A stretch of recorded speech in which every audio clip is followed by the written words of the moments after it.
actually, from where you at once you finish. Sure. I think the idea of going back to a time when you could reach your lifetime cap on your health care and lose your health insurance, or a time when a pre-existing condition would keep you from accessing health care, a time when a woman could be discriminated against in her health care simply for being a woman, a time when our young people, when they're trying to start their careers, are worried about just getting health insurance instead of thinking about where their values and interests would best be placed in the working world, and now they can stay on their parents' health insurance until age of 26. I think these are really good solutions to address some of our healthcare ailments. And the fact that we now have hundreds of thousands, millions more people currently having health care is a really important thing that we should not lose sight of. The Affordable Care Act does need work.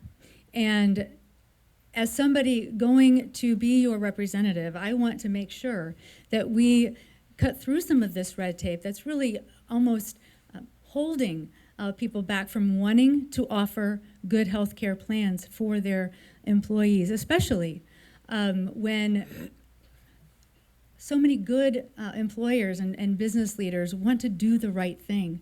We should be encouraging that.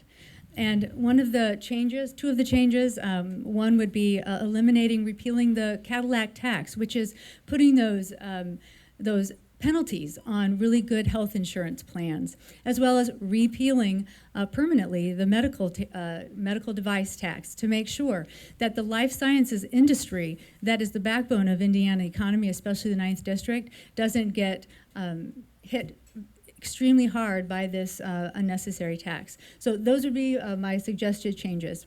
Thank you.